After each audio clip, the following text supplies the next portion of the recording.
a des hommes et des femmes qui sont ici, qui luttent désespérément contre le péché, qui ont de l'aversion même contre le mal, mais malgré cela se retrouvent dans le péché, sont désespérés et ne croient même plus qu'ils peuvent changer. J'aimerais t'annoncer une bonne nouvelle. Jésus est venu te guérir aussi de cette maladie.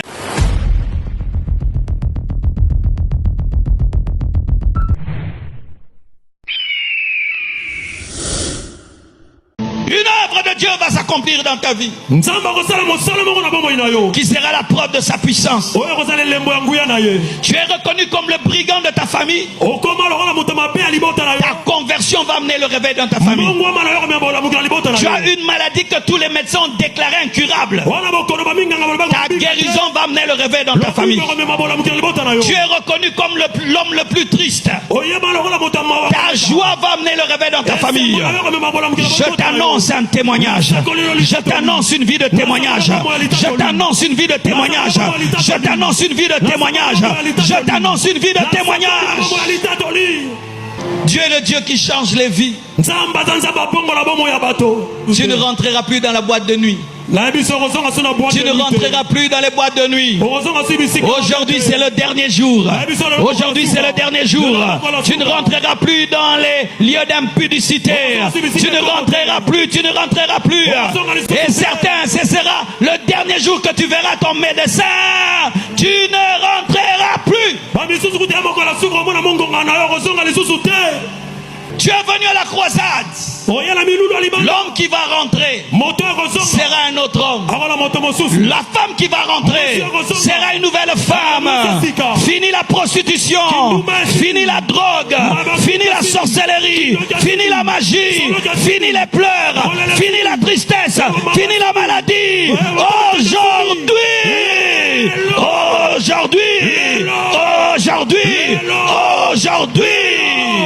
tu récupéreras ce qui est à toi. Là où tu étais rejeté hier, tu seras accueilli. Là où tu ne pouvais pas entrer, tu entreras. Je dis là où tu ne pouvais pas entrer, tu entreras. Les milieux que tu ne pouvais pas côtoyer, tu vas les côtoyer. Les lieux qui t'ont chassé, on va t'ouvrir la porte. On va t'ouvrir la porte. J'aimerais parler à un lépreux. J'aimerais parler à un homme qui était rejeté. Les portes vont s'ouvrir. Les portes vont s'ouvrir. Les portes vont s'ouvrir. Les portes vont s'ouvrir. Les quartiers que tu regardais et tu disais ça c'est pour eux, tu y construiras des maisons et tu y habiteras. Les universités tu ne pouvais pas étudier, tu auras une bourse et tu étudieras. Les choses qui t'étaient refusées seront à toi. C'est comme ça que Dieu opère. Dieu touche tous les domaines de nos vies. Il touche le corps, il touche l'âme, il touche l'esprit, et il touche la société, et il touche la famille. Va te faire voir. Toi qui t'es caché, va te faire voir. Toi qui t'es rejeté, va te faire voir. Va te présenter. Tu changeras de langage. Tu changeras de langage. Tu changeras de langage. Tu changeras de langage. Tu ne diras plus j'ai mal. Tu diras je suis guéri. Tu ne diras plus je ne dors pas. Tu vas dire naleka ni pongi. Naleka ni pongi. Naleka ni pongi. Naleka ni pongi. J'étais un homme qui n'avait pas de sommeil. Dans ma jeunesse, je ne dormais presque pas. Lorsque quelqu'un dormait profondément, pour moi, c'était un mystère. Je me souviens des fois, je me réveillais, j'étais debout, je regardais les gens qui dormaient. Et je disais, comment vous faites? Des fois même quand je voyais des gens dormir dehors, sur un banc, par terre, je dis, comment vous arrivez à dormir? Et un jour j'ai dit à Dieu, guéris-moi, je veux dormir, sans forcer, sans chercher. Chaque lundi, il fallait que je prenne des somnifères. Et quand tu prends trop les somnifères, c'est mauvais pour le cerveau. Et j'ai dit, Dieu, guéris-moi. Maintenant, frère, si je ne mets pas l'alarme, si je ne branche pas mon alarme, il est celui qui guérit. Tu étais complexé. Tu t'appelais petit, impur. Tu vas t'appeler vaillant héros, vaillant guerrier. 4x4 turbo, 4x4 turbo, 4x4 turbo. Dieu changera la vision que tu as de toi-même. On t'appelait impudique, on va t'appeler saint. On t'appelait ivrogne, on va t'appeler homme rempli du Saint-Esprit. Oh Seigneur, il y avait une foule. Il s'est concentré sur un lépreux afin de révéler une chose, que Dieu s'occupe de tout homme. Ne dis pas je ne suis rien. Est-ce que dans cette foule Jésus peut me voir? Il sait que tu es venu. Il sait que tu pleures. Il sait que tu en as marre du péché. Il sait que tu es rejeté. Il sait que tu as besoin d'amour, que tu as besoin de puissance et de restauration. Jésus est venu te guérir. Soyez bénis. Et il y a des hommes et des femmes qui sont ici, qui luttent désespérément contre le péché, qui ont de l'aversion même contre le mal, mais malgré cela se retrouvent dans le péché, sont désespérés et ne croient même plus qu'ils peuvent changer. J'aimerais t'annoncer une bonne nouvelle.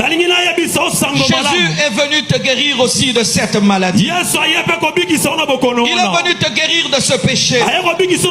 Et par sa puissance, ce soir, tu vas vaincre ce péché. Par sa puissance, ce soir, tu seras purifié de ce péché. Par sa puissance, ce soir, tu vas arrêter ce péché. Certains, leur maladie, ce sont les blessures intérieures. Tu as un problème de blessure de l'âme. Tu as été rejeté par tes parents depuis que tu es enfant. Tu as été trahi par un ami. Tu as été abandonné par ton mari. Tu as été traité injustement. Et tu es rempli de colère, rempli de vengeance, rempli de tristesse. Tu es tombé dans un complexe d'infériorité. Tu ne te considères pas. La vision que tu as de toi-même est devenue fausse à cause d'une blessure de l'âme, à cause d'un mal qu'on t'a fait, à cause d'une parole mauvaise, à cause d'une attitude. Ton âme a mal. Et au lieu que ton âme puisse saigner, ton âme pleure. Tu vis dans la tristesse. Tu as une vie sans joie, sans paix. Mais je suis venu t'annoncer que Jésus lui-même a dit que l'Esprit du Seigneur est sur moi, car il m'a oint pour guérir les cœurs brisés. Et ce soir, Jésus va guérir ton cœur, va guérir ton âme, va te donner la vraie paix, va te donner la vraie joie par l'Esprit Saint. Et tu es là, tu as une maladie. Tu es venu même, tu as la fièvre. Tu es venu, tu as une infirmité. Ta jambe ne fonctionne pas normalement. Ton oreille n'entend pas bien. Peut-être même tu ne me vois pas parce que tu es aveugle.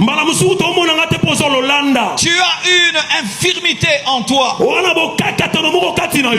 maladie qui te fait dépenser de l'argent. Une maladie qui est en train de te ronger peu à peu et tu es en train d'entrevoir la mort. Tu as vu les médecins ont échoué. Et tu es désespéré. Tu es venu à une bonne adresse. Par ces meurtrissures, tu as été guéri. Par les meurtrissures de Jésus, tu as été guéri. Et il a dit, je vous donne le pouvoir d'imposer les mots malades. Et les malades seront guéris. Je t'annonce ta guérison. Je t'annonce ta guérison. La guérison de ton corps. La guérison de ton âme. La guérison de ton esprit. Dieu n'a pas besoin de beaucoup parler pour te bénir. Dieu n'a pas besoin de beaucoup parler pour changer ta vie. Sois guéri, sois pur. Il créa toutes choses en 6 jours. Il eut même un jour pour se reposer. Que la lumière soit. Et la lumière fut. Sois pur. À l'instant, c'était un miracle rare. Un miracle rare. Dieu va faire dans ta vie quelque chose de rare. Je t'annonce. Et là je sens que je prophétise. Dieu va faire dans ta vie quelque chose de rare. Dieu va faire dans ta vie quelque chose de rare. Dieu va faire dans ta vie quelque chose d'extraordinaire. Dieu va faire dans ta vie ce qu'il n'a jamais fait dans ta famille. Dieu va faire dans ta vie ce qu'il n'a jamais fait au Congo. Dieu va faire dans ta vie ce qu'il n'a jamais fait à la compassion. Oh, mes frères, des miracles rares vous attendent. Des bénédictions rares. Des élévations rares. Des libérations rares. Des délivrances rares. Des témoignages rares. Car si le miracle est rare, le témoignage est rare. Lorsque tu témoigneras, les gens diront: qu'est-ce que c'est? Qu'est-ce que c'est? Qu'est-ce que c'est? Ici, il y a plus qu'Élysée. Ici, il y a plus qu'Aaron. Ici, il y a plus que Moïse. Des miracles rares. Des miracles rares. Des miracles rares. Un ministère rare. Un ministère rare. Un ministère rare. Une onction rare. Une dimension rare. Une dimension rare. Une dimension rare. Une dimension rare. Une dimension rare. Donne-moi un amen. Donne-moi un amen. Ce sera tellement rare que tu devras cacher pendant un temps. Car Jésus lui dit: ne le dis pas. Ne le dis pas. Dieu va te donner la sagesse dans la bénédiction. Dieu ne va pas seulement te bénir, mais va te donner la sagesse dans la bénédiction. Voici une sagesse de Dieu que Dieu te donne maintenant. Il y a quelque chose que Dieu va faire dans ta vie qui risque d'attirer la jalousie. Tu dois garder ça. Lorsque Jésus l'a guéri, il a dit: garde ça, mais va montrer seulement à quelqu'un qui va ouvrir les portes. Tu ne le diras pas à tout le monde, tu vas le dire à quelques personnes. Il y a quelque chose de rare que Dieu va faire dans ta vie. Tu dois garder le secret. Je suis en train de prophétiser. Je suis en train de prophétiser. Le Seigneur me dit de te dire: il va te donner quelque chose qui va t'attirer des combats. Si tu le dis à temps, avant le temps, tu dois garder. Il lui dit: ne le dis à personne. Parce que si tu le dis, toute la foule voudra venir. Et ce n'est pas le moment. C'est ton moment. C'est ton moment. C'est ton moment. C'est ton moment. C'est ton moment. C'est ton moment. C'est ton moment.